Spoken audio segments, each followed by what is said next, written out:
Could you please frame for us your outlook for 2016 for the global economy? Monetary policies are still highly unconventional. Terms like ZIRP, zero interest rate policy, did not even exist 10 years ago.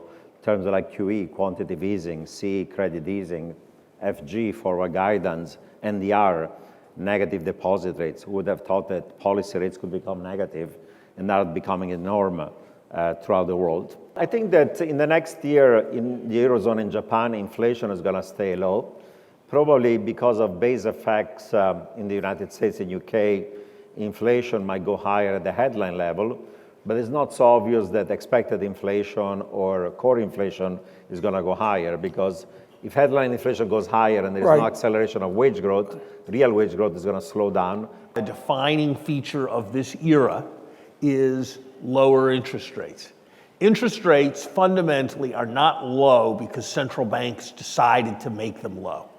They are low because in order to balance the economy with some reasonable level of employment, they have to be low, or else you would be seeing a spiraling downturn. And central banks have responded to that reality by lowering rates. The way to understand the salient features of our time, which are these frequent financial messes and relatively low interest rates, is by understanding that we have this challenge of a chronic excess of saving relative to investment. And that's not something that's going away next month or next year.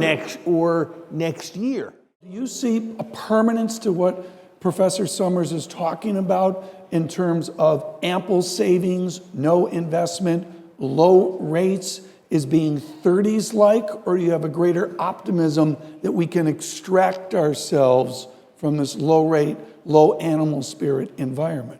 And at least I would say 6 industries of the future that are going to lead to significant increases in productivity.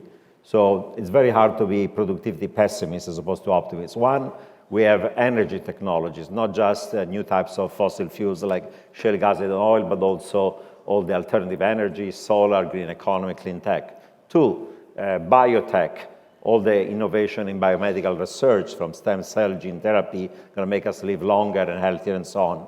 3, IT, information technologies, Web 2.0, 3.0, social media, cloud computing, Internet of Things, and all the things we see there.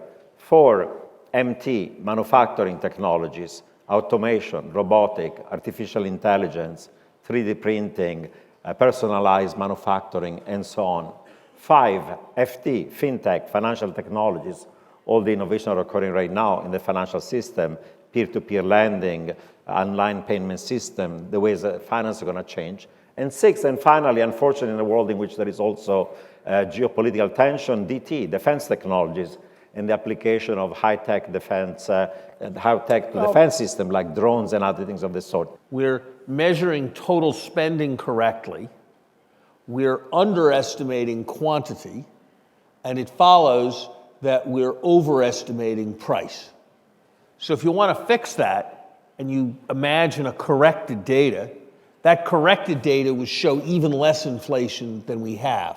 That's part of the reason why I'm so unenthusiastic about austerity, that my suspicion is that we've got more deflation, deflationary forces, than we measure.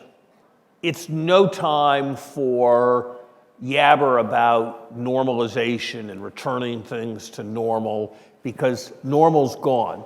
We're in a different world, and the interest rates that once worked are not interest rates that will work to retain reasonable growth. So central banks need to get over the aspiration that they're getting back to some golden age interest rates of 15 years ago. It's not going to happen.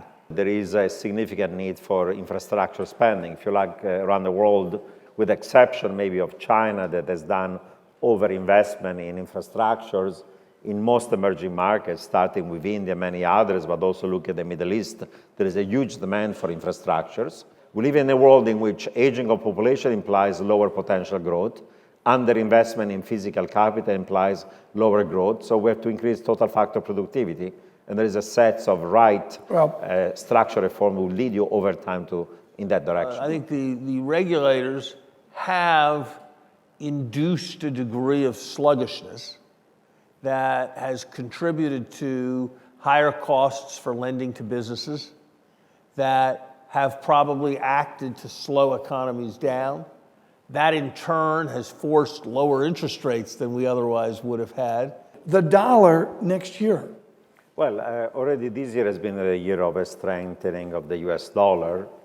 And next year, probably you could argue that trends are going to be the same among major advanced economies. The only one who's going to exit, however, gradually, zero policy rates are going to be the Fed starting this week, while ECB, BOJ are going to continue their QE, and the same thing for Switzerland, Denmark, Sweden, and the smaller advanced economies.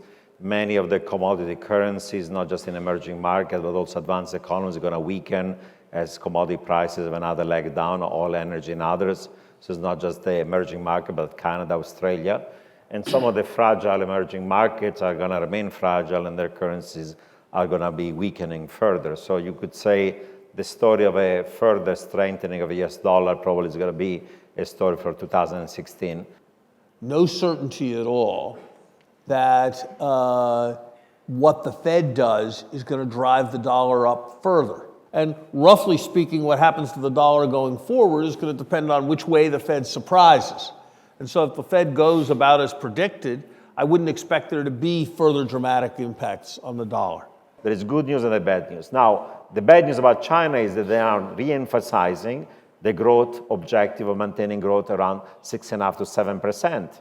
That's not possible with your potential growth closer to 5%. The only way you can achieve that growth rate is by doing new rounds of credit-fueled fixed investment. That means bad assets, bad liabilities, and more bad investments that increases the leverage of the economy. Having said that, the lesson of history is that people always tend to forecast extrapolatively, and the world tends often to mean revert.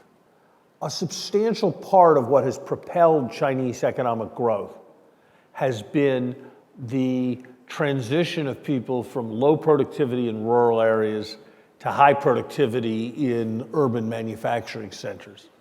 The direction of my recommendations is to counsel against taking risks on the side of recession.